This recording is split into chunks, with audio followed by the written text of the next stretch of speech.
요한복음 12장에 우리가 저번 시간에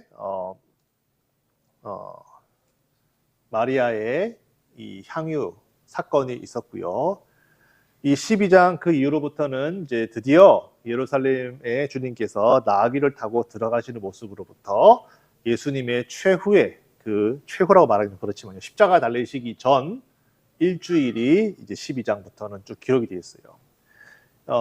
우리가 이제 본론으로 들어가기 전에 이 요한복음에 대한 좀 이 구조를 잠깐 설명을 드리고 싶은데요. 왜냐하면은 이 요한복음은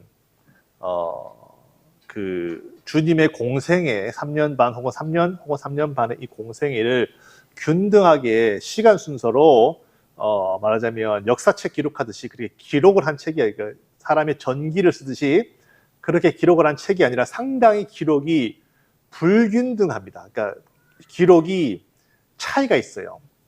이 요한복음 전체가 다 21장으로 되어 있는데요. 이 12장부터 20장까지는 주님께서 십자가에 달리시는 바로 그 마지막 일주일을 아주 이 확대경으로 확대해서 거기만 딱 그렇게 썼고요. 특별히 이 13장부터 20장까지는 그 마지막 일주일 중에서도 그 후반부 일주일, 그러니까 목금토, 일요일 아침까지 포함해서 목금토 이 3일을 13장부터 20장까지 그렇게 할애를 해서 요한복음이 쓰여졌어요. 그러니까 주님의 공생애를 우리가 만약에 3년 반으로 우리가 날짜를 그렇게 생각해 본다면 최후의 그 3일은 분량으로 따지면은 0.018%, 그러니까 0.02%, 0.2%, 그러니까 0.2%죠. 0.018이니까 0.2%. 그러니까 상당히 그 3일은 주님의 공생의 기간에 비하면 상당히 짧은 시간입니다. 그런데 이 요한복음의 전체의 40%가 그 3일의 기록으로 가득 차 있어요. 그러니까 이 요한복음은 공생의 전체를 이렇게 소개를 하는 책이라기보다는 우리의 믿음을 위해 쓰여진 책인데 정말로 성령께서 이 사도 요한을 통해서 하시고 싶은 말씀이 사실은 이 13장부터 20장 사이에 그렇게 자세하게 기록이 되어 있다는 거예요. 이게 아주 중요한 특징이고요. 그리고 또 중요한 특징이 뭐냐면요. 12장을 기점으로부터 해서 예수님께서는 더 이상 회중들에게 그 복음을 선포하지 않으세요. 12장을 중심으로는. 12장 여기 보시면요. 36절에 보시면은 예수께서 이 말씀을 하시고 그들을 떠나가서 숨으시니라. 이 12장에 회중들에게 마지막으로 주님께서 말씀을 선포하시고 숨으십니다. 숨으시고 13장부터는 계속해서 제자들에게만 제자 훈련하신 내용이 나와요. 만약에 주님께서 이 땅에 오셔서 많은 사람들에게 이 복음을 전파하는 것만이 그분의 사역이었다면 상식적으로 말해요. 주님이 십자가 달려 죽으시기 전날까지 성전에 나가셔가지고 회중들에게 소리쳐서 회개하고 나를 믿으라라고 말씀하셨을 거예요. 근데 그게 아니라 어떻게 보면 예루살렘에 오셔가지고 어떻게 보면 회중들은 많이 있습니다. 예루살렘에 유대인들이 많이 있어요. 그런데 오히려 그들에게는 숨기시고 최후의 그 일주일은 오직 제자들에게만 집중하셨는데 제자들은 이미 예수를 믿는 사람들입니다. 그렇기 때문에 믿는 삶도 물론 중요하지만 믿는다는 것도 물론 중요하지만 믿는 자의 삶이 어떠하여야 하는지에 대해서 너희는 나를 따라와야 된다. 너희는 나를 본으로 삼고 내가 너희를 사랑한 것 같이 너희도 서로 사랑해야 된다라고 계속해서 제자들에게 예수님을 따르는 삶에 대해서 계속 말씀하셨어요. 그러니까 무엇이 중요하냐? 이 사도 요한, 이 요한복음에 나오는 믿음이라고 하는 것은 물론 예수를 믿는 것도 중요하지만 예수를 믿었다면 정말 믿는 자의 그 삶에서 믿는 예수의 향기가 드러나야 된다는 것입니다. 이 말씀을 제가 준비를 하고 있는 이번 주간에도요, 이런 일이 있었어요. 참 저도 좀 그런데요. 저도 이제 사는 지역이 있으면 그 지역에 있는 어떤 그런 카톡방이라는 것이 있어요. 카톡방이 있는데, 거기에 분명히 누가 봐도 그리스도인이라고 밖에는 생각할 수 없는 그런 카톡 이름과 카톡 프로필과 뭐 이런 모든 사진들이 그렇게 되어 있는데, 들어와서 그 사람이 그 방을 얼마나 참 시끄럽게 만들었는지 하루에 400명이 그 방을 탈퇴를 해버렸어요. 그런 일이 제 카톡방에 이번 주에 제가 이 말씀을 준비하는 그 순간에서도 그런 일이 생겼어요. 뭐 정치적인 얘기를 했겠죠, 그 사람이. 그래가지고 막 서로 막 싸우고, 그 방 자체는 좋은 정보를 교환하는 곳이지 정치 싸움의 그 판은 아닌데, 그리스도인이니까 그 마음이 뜨거운 건 제가 이해를 하겠어요. 그리고 뭐 믿는 것들이 있고 뭐 정치적인 것도 있고 뭐 다 알겠는데, 거기 와서 밤낮 없이 믿는 사람이라고 프로필과 사진을 다 그렇게 하나님 뜻대로 살아야 된다고 그렇게 말을 해놓고서는 하는 짓은 모든 사람들의 눈살을 찌푸리기 위해서 결국에는 그냥 아무 생각이 없는 사람들마저도 예수 믿으면 다 저렇게 되는구나, 절대로 교회 가지 말아야 되겠다라고 생각, 오히려 복음의 문을 닫아버리는 그런, 믿는다고는 하지만 그 삶이 정말 믿는 자의 향기가 드러나는 삶인가? 라고 깊이 생각하게 만드는 그런 일이 어제까지도 있었습니다. 생각해 보세요. 그 한 사람 때문에 400명 정도 되는 사람 다 한 번에 방을 나가버렸다는 거예요. 좋은 유익한 제가 살고 있는 그 지역 정보를 나누는 카톡방입니다. 심지어 다른 크리스찬들도 그러지 말라고 말렸는데도 아나무인 뭐 아무것도 신경 쓰지 않는 그런 사람이 있어요. 그러니까 믿는다는 것도 우리는 중요하지만, 그러면 믿은 이후에 그 그리스도인의 삶이란 어떠해야 되는가, 우리가 한번 깊이 생각을 해봐야 됩니다.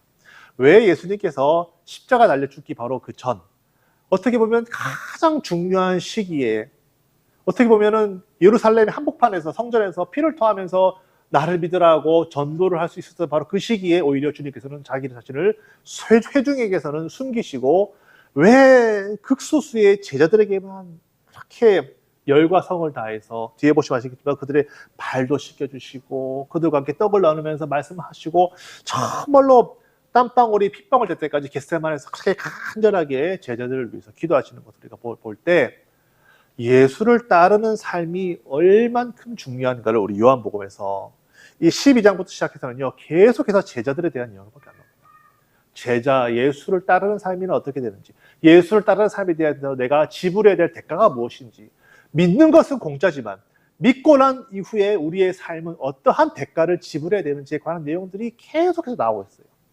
그게 바로 이 요한복음이 기록된 목적입니다. 양들로 생명을 얻게 하고 그 생명을 더 풍성하게 얻기 위해서는 사도 요한이 요한복음이 필요하다고 생각해서 성령께서 사도 요한 통해서 기록하신 거예요. 예수님의 일생을 보고 그냥 복음을 듣고 믿게 만드는 데는 마태, 마가, 누가복음, 복음만으로도 충분할지 몰라요. 그렇지만은 사도 요한 같은 사람은요, 예수께서 십자가를 죽으신 후에 성령께서 오시고 교회가 생기고 예루살렘과 유대와 사마리아와 땅끝까지 복음이 전파되고 막 나가는 것을 다 보고 난 다음에 그 안에서 정말로 참 믿음이 있고 가라지 같은 믿음이 있더라. 그러니까 정말로 예수님께서 원하시는 믿음이나 무엇인가를 말하기 위해서 이 사도 요한은 요한복음을 기록했다는 거예요. 오늘날 우리가 믿는 자도 똑같습니다. 정말 내가 예수를 믿고 있느냐는 것은 그 삶에서 하나님의 예수 그리스도의 향기가 이제 드러나느냐는 것이죠. 그래서 예수께서도 마태복음 7장 21절에 나더러 주여 주여 하는 자마다 다 천국에 들어갈 것이 아니다라고 분명히 못 받고 있습니다. 예수님 믿고 주여 주여 하는 자라고 해서 다 천국 들어가지 않는다라고 예수님께서 분명히 말씀하고 계세요. 어디에 값싼 구원이 있고 어디에 값싼 은혜가 있습니까? 예수를 믿는다라는 것은 그때로부터는 예수님을 주님으로 믿는 것입니다. 날더러 입으로는 주여 주여, 입으로는 얼마든지 예수를 주라고 믿을 수 있어요. 하지만 하늘에 계신 내 아버지의 뜻대로 행하는 자라야 들어간다 라고 분명히 예수님께서 말씀하셨어요. 그렇죠? 그리고 예수님 자신도 이 땅에 오셔서는요, 히브리서 5장 8절부터 9절까지 그가 아들이시면서도 받으신 고난으로 순종함을 배워가지고 온전하게 되셨은즉 자기에게 순종하는 모든 자에게 영원한 구원의 근원이 되신다라고 히브리서 5장 8절부터 9절까지도 그렇게 말씀하고 있어요. 하나님의 아들이심에도 불구하고 이 땅에 오셔가지고 순종함으로 아버지 말씀을 그렇게 죽기까지 순종하셨기 때문에 그가 우리를 능히 구원하실 수 있는 구주가 되셨다. 그래서 야고보서 2장 22절에도 믿는다고 끝이 아니라 내가 보거니와 믿음이 그의 행함과 함께 일하고 행함으로 믿음이 온전하게 되었다라고 성경은 분명히 말하고 있어요. 물론 믿는다라는 것은 구원의 유일한 조건입니다. 우리가 믿고 나서 무슨 행함으로 그 부족한 구원을 채우는 것은 절대로 아닙니다. 그러나 우리가 예수를 믿는다고 정말로 내가 예수를 믿는 사람이라면 그 믿음이 정말로 온전한 믿음이냐 아니냐를 드러낼 수 있는 삶의 향기가 있다라는 거예요. 삶의 향기가. 그러므로 주님께서는 나를 따르라라고 말씀하시는 거예요. 내가 너희들에게 정말로 좋은 본을 보였으니 저 말씀을 전하는 저 기도원 저를 포함해서 우리의 모든 사람들이 사실은 예수를 따라서 살아야 된다는 그런 거룩한 부담감이 우리 가운데 늘 있어야 하는 것입니다. 물론 예수님과 똑같이 살 수는 없죠. 우리가 할 수는 없지만 거룩한 부담감, 내가 예수님을 믿는 자로서 예수님을 정말 따르는 삶을 그 본이 되신 좋은 이그젬플, 완벽한 이그젬플, 유일한 이그젬플인 예수 그리스도의 삶을 내가 따라가고 있느냐 있지 않느냐를 항상 돌아보는 거룩한 부담감이 있어야 됩니다. 그런데 예수께서 그러면 원하시는, 그가 보여주신 그 삶이란 어떤 삶인가? 오늘 그것을 말씀하고 계시는 거죠. 내가 너희에게 보여줄 가장 좋은 유일한 삶의 본은 이것이다 라고 주님께서 말씀하시는 거예요. 어떤 삶이라고요? 한 알의 밀이 땅에 떨어져서 떨어지는 것만으로는 부족합니다. 죽어야만 많은 열매를 맺는다라는 것이 너무도 부담스러운 말씀을 우리들에게 하고 계세요. 이것은 부담스러운 말씀입니다. 정말로 부담스러운 말씀이에요. 그냥 머리로서는 이해할 수 있죠. 단어 정도로는 이해할 수가 있죠. 그렇지만 우리에게는 이런 거룩한 부담감이 있어야 됩니다. 내가 정말로 한 알의 밀알로서 땅에 떨어져서 죽었느냐? 죽지 아니하였느냐? 제가 참 회개하는 것은 저 스스로도 회개를 많이 합니다. 내가 아직도 죽지 않아서 많은 열매가 없는 것이 아닐까. 이런 생각들을 할 때마다 제 마음은 항상 이렇게 무너지고 회개할 수밖에 없고 마음이 무겁습니다. 그러니까 제가 나는 이루었기 때문에 너희도 이루세요라고 하는 말이 아니라는 건 여러분도 잘 아실 겁니다. 우리 모두가 다 사실은 이 말씀 앞에 무릎을 꿇어야 됩니다. 한 알의 밀이 땅에 떨어져 죽어야만 한다는 것이에요. 죽어야만 많은 열매가 온다는 거예요. 오늘 말씀은 죽어야만 많은 사람들이 예수께로 이끌 수가 있다는 얘기를 하시는 거예요. 우리 이 12장을 우리가 잘 볼게요. 예수님은 지금 어떤 상황에서 한 알의 밀이 땅에 떨어져서 많은 사람들로 하여금 내게로 이끌겠다라고 말씀하시는지 한번 우리 생각해 볼게요. 이 지금 예수님께서 예루살렘으로 들어가는 이 시점에는 적어도 네 부류의 인간들이 등장합니다. 이 12장에 네 부류의 인간들이 지금 예수님을 둘러싸고 있어요. 첫 번째 부류의 인간들은 제가 이름 붙이기를 냄비 근성을 가진 사람들이라고 붙이고 싶어요. 냄비 근성. 어떤 냄비 근성이냐? 지금 성경에 보시면은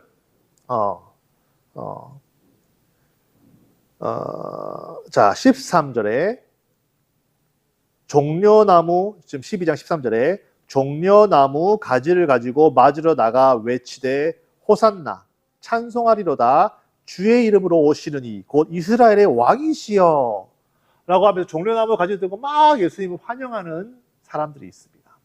하지만 이 사람들 중에 대부분의 사람들은요, 요한이 이렇게 기록을 하고 있어요. 18절에 이에 무리가 예수를 맞으면, 이렇게 큰 무리가 예수를 맞은 이유는 이 표적, 즉 나사로를 살리신 표적을 행하심을 들었기 때문에 야, 죽은 자도 살려내시는 분이 드디어 예루살렘에 오시는구나 라고 생각해서 종려나무 가지를 들고 막 환영을 하는 거예요.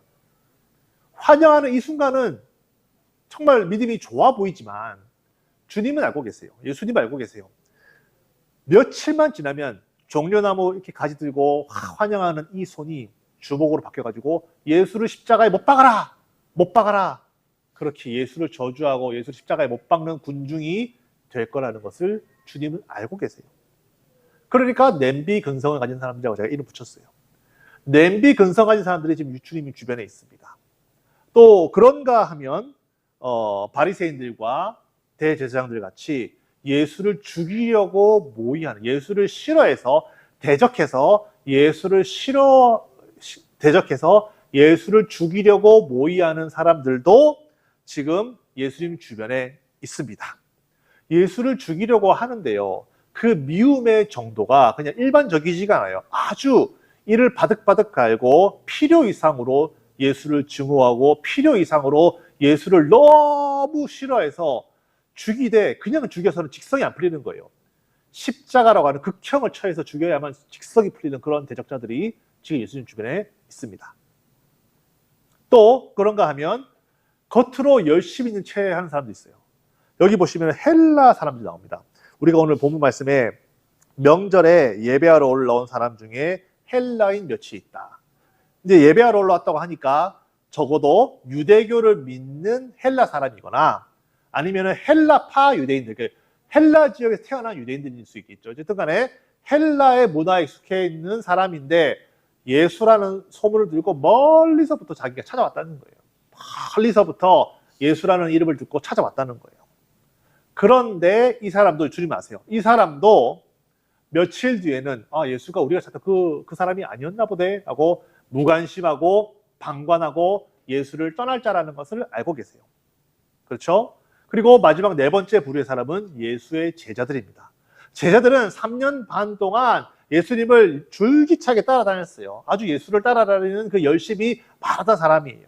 하지만 예수가 십자가 달려 죽는 바로 그 순간에는 모든 제자들이 다 자기 살기 위해서 예수를 버리고 예수를 배반하고 떠나갔어요. 즉 배반자 그룹입니다. 즉 첫 번째 냄비 같은 자들도 있었고요. 예수를 대적하는 사람도 있었고요. 겉으로만 열심히 있고 방관하는 사람이 있었고 마지막은 배반자들이 있었어요.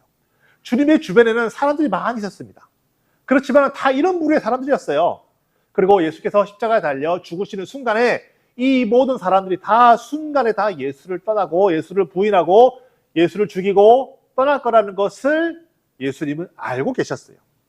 주님은 다 자기를 배반하고 자기를 무시하고 자기를 떠날 것을 다 알고 계세요. 내가 다 알고 있다. 하지만 그런 사람들을 위해서 내가 내 십자가에 달려 죽을 거라는 거예요. 내가 땅에서 들리면 비로소 모든 사람들이 다 나에게로 올 거다라는 거예요. 자, 나를 배반하는 사람들, 무관심하는 사람들, 냄비같이 좋아했다가 확 마음 바뀌어버리는 사람들, 또 처음부터 나를 미워하는 모든 사람들, 이런 모든 사람들을 주님은 미워하지 않으세요. 선택적으로 구원하지 않으세요. 주님은 다 사랑하세요. 다 사랑받을 만한 조건이 없는 사람들을 주님은 그냥 사랑하셔서 내가 너희들에게 구원을 베풀기 위해서 내가 십자가에 달려 죽겠다라고 말씀하시는 거예요. 우리도 주님을 대적하던 대적자였습니다. 예수 믿기 전에는. 우리도 예수님 믿기 전에는 그냥 수수방관자, 무관심한 사람이었어요. 우리도 예수 믿기 전에는 예수 믿고 나서도 냄비같이 기도응답 받을 때는 좋아하다가 기도응답 없을 때는 마음이 막 답답해가지고 멀리 떨어져 있고, 냄비같이 어떤 때는 확 좋아했다가 어떤 때는 확 싫어했다가, 그렇죠? 예수 믿기 전에 우리도 예수님을 대적하고 예수 미워했던 사람들이고, 예수 믿는 사람들을 보고 핍박하고 때리고, 물리적으로 때린 적 없지만 말로 때리고 그랬던 사람들입니다. 우리도 똑같이 이 네 부류의 사람들 중에 어느 한 번은 반드시 속하는 사람들이었습니다. 그렇죠? 하지만 그래도 주님은 십자가에 달려 죽으심으로, 하늘에 미리 땅에 떨어져 죽음으로 이 네 부류의 사람들이 결국에는 다 예수를 믿고 구원을 받았다는 사실을 지금 예수님께서 12장을 통해서 말씀하고 있어요. 나는 이런 삶을 살았으니 너희도 이런 본을 쫓아서 따라오라는 거예요. 너희도 따라오라는 거예요. 이게 얼마나 부담스럽습니까? 나를 사랑하는 사람이야 얼마든지 내가 사랑할 수 있습니다. 나를 위하는 사람이야 얼마든지 사랑할 수 있고 얼마든지 베풀 수 있습니다. 하지만 냄비 근성 가진 사람들, 언제는 좋아했다가 뒤에서는 막 호박씨 까는 사람들, 그리고 배반하는 사람들, 무시하는 사람들, 방관자하고 대적자, 이런 사람들, 배반한 사람들, 내 등 뒤에서 칼 꽂은 사람들, 이런 사람들 우리가 사랑할 수 있습니까? 저는 개인적으로는 못합니다. 그런 사람 사랑할 수 없어. 그런데 사랑을 해야 된다는 것입니다. 이거 어렵지 않습니까? 얼마나 어렵습니까? 그냥 무관심하고 괴롭히지만 않는다고 되는 것이 아니라 사랑을 해야 된다고 주님 말씀하고 계십니다. 내가 십자가에 달려 죽으면 그 사람들이 다 내게로 온다는 것입니다. 우리도 똑같이 주님처럼 십자가에 달려 죽는 것 같은 그런 순간이 옵니다. 그 순간에 내가 생각하는 거예요. 하늘의 밀이 땅에 떨어져서 죽을 것이냐, 여전히 살아있을 것이냐. 만약에 죽는다는 것은 주님께서 설명하시기를 25절에 자기의 생명을 사랑하는 자는 잃어버릴 것이다. 이 세상에서 자기의 생명을 미워하는 자는 영생하도록 보존한다. 얼마나 말씀이 부담스럽고 어렵습니까? 어떻게 자기 삶을, 자기 생명을 미워할 수가 있습니까? 어떻게 자기 자식을 남의 자식보다 더 안 사랑할 수가 있냐는 거예요. 어떻게 자기의 삶을 사랑하지 않고 남의 인생을 더 사랑할 수가 있냐는 거예요. 이거는 아무나 할 수가 없습니다. 오직 성령께서 여러분과 저를 감동시켜 주시고 강권하셔야만, 성령께서 평소에 붙들어 주시는 그 삶을 사는 사람들만 사실은 할 수가 있는 거예요.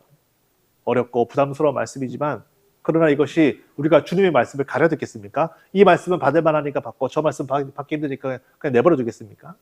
우리가 주님을 사랑한다는 것은 모든 사람을 다, 모든 말씀을 다 사실은 받아들이는 겁니다. 내가 자식들을 사랑하는데 첫째 자식과 둘째 자식을 사랑하는 첫째 자식, 둘째 자식만 내가 사랑하고 셋째 자식을 말 안 들으니까 버리고 이러면 됩니까? 내 아이는 다 내 아이니까 내가 사랑하는 것처럼 내가 주님을 사랑한다라는 것은 주님의 말씀을 취사 선택하는 것이 아니고 모든 말씀을 내가 받아들여야 되는 거예요. 주님께서 너희가 나를 정말로 사랑하느냐, 너희가 정말로 나를 믿느냐, 그러면 나를 따르라는 거예요. 너희가 정말로 나를 사랑하고 존경해서 나를 섬기려거든 나를 따르라고 하시는 거예요. 26절에 사람이 나를 섬기려면 나를 따르라. 얼마나 부담스러운 말씀입니까? 정말로 내가 주님을 섬기려고 한다면 다른 것이 아닙니다. 주님을 따라서 주님께서 가신 그 길 따라 사실 나도 가야 되는 거예요. 하늘의 밀이 땅에 떨어져서 죽는 연습을, 자기의 생명을 사랑하는 대로, 사랑하는 그 본성대로 태어난 우리가 예수님을 알고 말씀을 알고 성령의 인도하심을 받고 한 발짝씩 살아가다 보면 분명히 나는 내 생명을 너무도 사랑했던 사람이었지만 조금씩 내 생명을 포기하고 남의 생명을 위해서, 남의 유익을 위해서, 타인의 정말 원함을 위해서 내 삶이 조금씩 바뀌어간다는 거예요.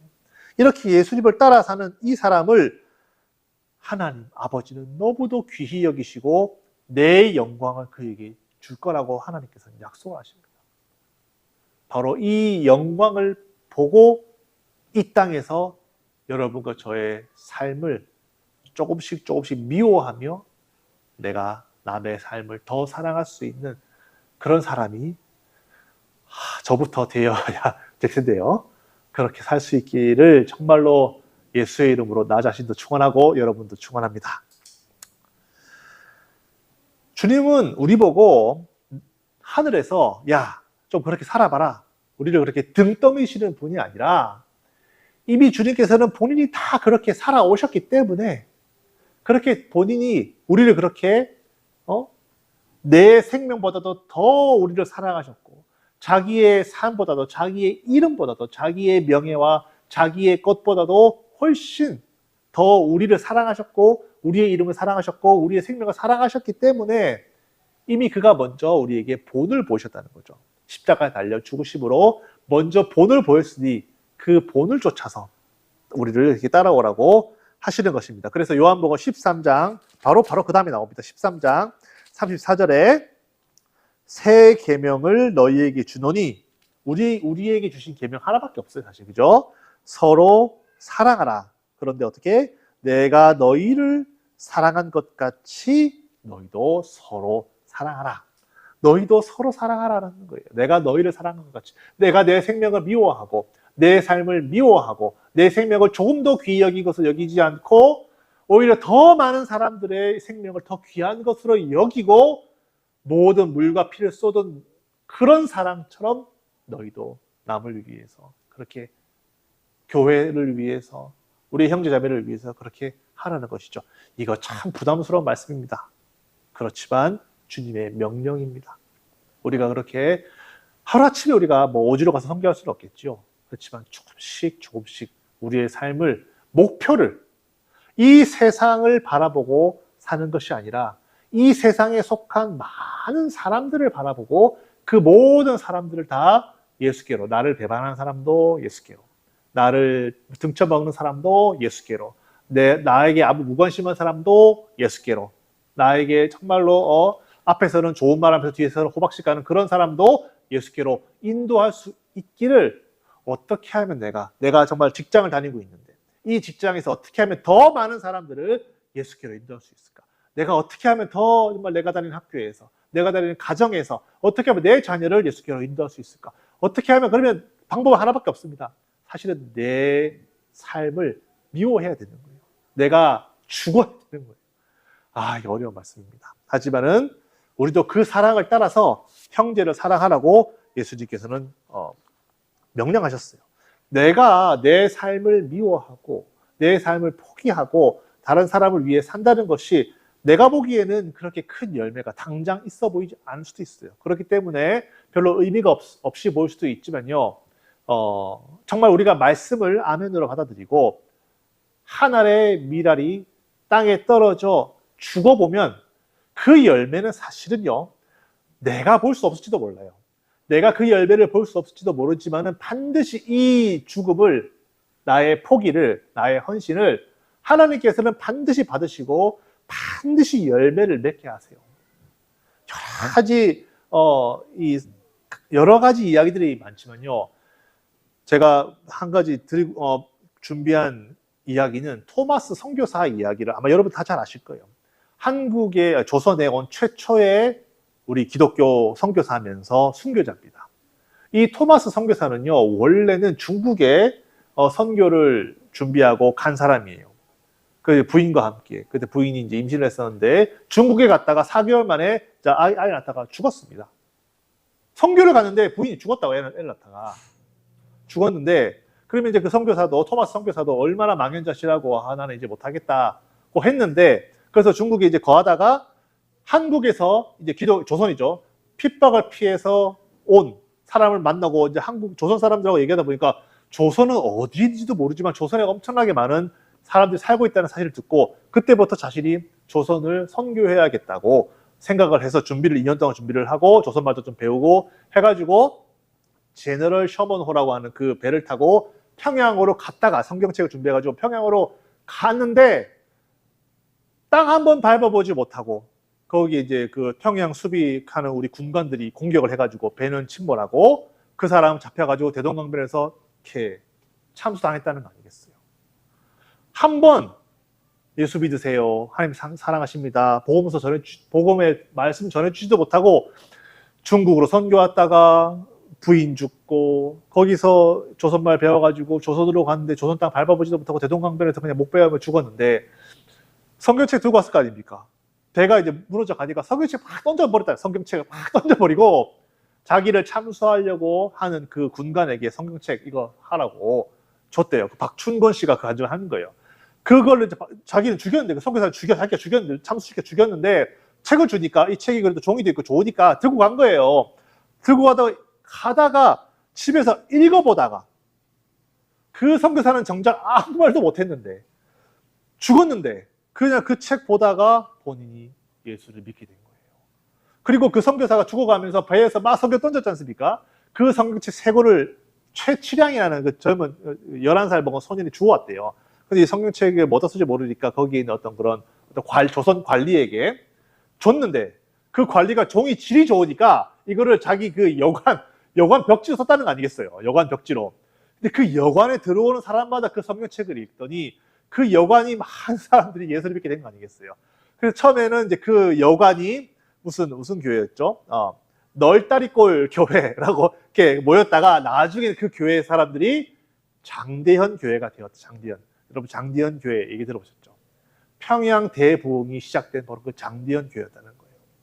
그 장대현 교회가 어떻게 시작됐냐? 바로 그 토마스 선교사가 대동강변에서 배가 침몰하니까 성경책을 이렇게 뿌렸는데 그분은 한 복음도 전하지 못하고 그냥 하늘의 미랄이 돼서 죽어버렸지만 하나님께서는 그 선교사의 피를 받아서 평양 대부흥의 바로 그 첫 출발점을 주님께서는 그 사람의 그 선교사, 그 목사님의 헌신을 받아서 그렇게 썼다는 거 아니겠어요? 토마스 선교사는 내가 장대현 교회 정말 평양 대부흥 해야지 그런 마음으로 성경책 뿌린 거 아닙니다. 그냥 주님 말씀에 순종해서 하늘의 밀이 땅에 떨어져 죽으면 많은 열매를 맺는다라는 그 말씀에 의지해서 했을 뿐이라는 거예요. 여러분, 우리는 정말 주님 말씀대로 살아가기 힘듭니다. 아브라함이 자기 이삭을 하나님께 제물로 바칠 때 그 마음이 어떻겠습니까? 여러분과 저 같은 자기 자신이 죽는 그런 기분이었을 거예요. 하나밖에 없는 100살에 낳은 그 유일한 아들을 제물로 바치라고 하는 그 하나님의 음성을 듣고 어떻게 순종할 수가 있었겠습니까? 그 아들을 번제로 드릴 수 있는 그 결단을 어떻게 할 수가 있겠습니까? 하지만 아브라함은 믿음이 있는 거예요. 내가 이 아들을 바쳐도 하나님께서는 약속했듯이 저 하늘의 별처럼 땅의 모래처럼 많은 자손들을 내게 허락하실 거라는 그 믿음이 있었기 때문에 그렇게 순종할 수 있었던 것처럼 말이에요. 우리도 이 아브라함 같은 이삭을 제물로 바치는 것 같은 정말 자기 자신이 절대로 포기할 수 없고 절대로 내가 정말 할 수 없는 순종 해야 될 때가 있습니다. 내가 죽어야만 순종할 수밖에 없는 그런 날이 온다는 거예요. 그럴 때가 있다는 거예요. 크고 작은 결단이, 이삭 같은 그런 큰 결단이 아니어도 크고 작은 결단들이 나 자신을 포기하고 남의 유익을 위해서 상대방을 위해서 해야 되는 날들이 온다는 거예요. 그럴 때 오늘 이 말씀을 떠올려서 여러분과 제가 작은 것이라도 내가 하나님의 말씀을 믿고 의지해서 순종해 보면 하나님께서 그 희생을, 그 피를 그건 사실 그 피 같은 거예요.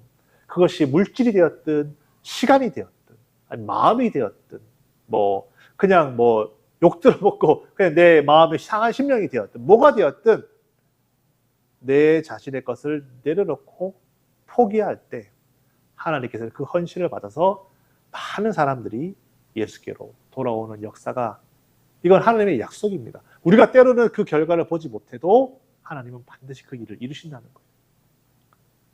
이루시건 이루시지 않건 그것은 우리의 소관이 아닙니다. 사실 우리가 집중해야 될 것은 주님이 나를 따라오라라고 하는 그 음성을 들었다는 거예요. 예수를 믿고 만사 형통하고 부를 얻고 잘 먹고 잘 사는 것 그것도 따라올 수 있죠. 그것이 없다는 말은 아닙니다. 하지만 우리가 집중해야 되는 것은 주님이 너희가 나를 섬기려거든 정말로 너희가 나를 주라고 하느냐, 너희가 정말 나를 주님으로 생각하느냐, 너가 나를 주로 섬기려거든 나를 따라오라는 거예요. 내가 갔던 그 길을 따라오라는 거예요. 내가 갔던 그 길은 어디입니까? 골고다입니다. 십자가입니다. 자기의 생명을 조금도 아낀 것으로 여기지 아니하고 다 물과 피를 내어주신 그 길로 너희가 따라오라는 거예요. 물론 다 할 수 없죠. 완전히 똑같을 수는 없죠. 하지만 우리의 아마 월요일부터요, 화요일부터요, 수요일부터요 우리가 매일매일 살아가는 삶 가운데 분명히 내 생명보다도 내 이름보다도 내 감정보다도 내 뜻보다도 남의 유익을 위해서 저 사람 생명을 위해서 구원을 위해서 포기해야 될 것이 온다는 거예요. 그때 우리가 크고 작은 모든 결단 가운데서 저도 그렇고요. 그래 예수님의 희생을 생각하며 주님께서 따라가신 그 삶을 생각하며 포기하고 그 하나님께서 가신 그 길을 택하는 그 순간에 우리 오늘 하나님께서 우리 모두에게 하실 그 말씀을 떠올리기를 예수님의 이름으로 축원합니다. 나의 제자가 되려거든 내가 너희를 사랑한 것 같이 너희도 사랑하기를 예수님의 이름으로 축원합니다. 가장 먼저 해야 될 것은 자기 집에서 남편은 부인에게, 부인은 남편에게, 부모는 자식에게, 자식은 부모에게 그 다음에 좀 확장하는 거예요. 가정이 되었으면 직장에서, 일터에서, 학교에서, 주변 사람들에게 그렇게 그리스도의 사랑을 보여주고 실천할 수 있는 우리 HMC LA 정말 능력 있는 성도가 되기를 예수의 이름으로 축원합니다. 저도 그렇게 될 수 있도록 꼭 그렇게 기도해 주시기 바랍니다. 지금 우리 다 같이 기도합시다.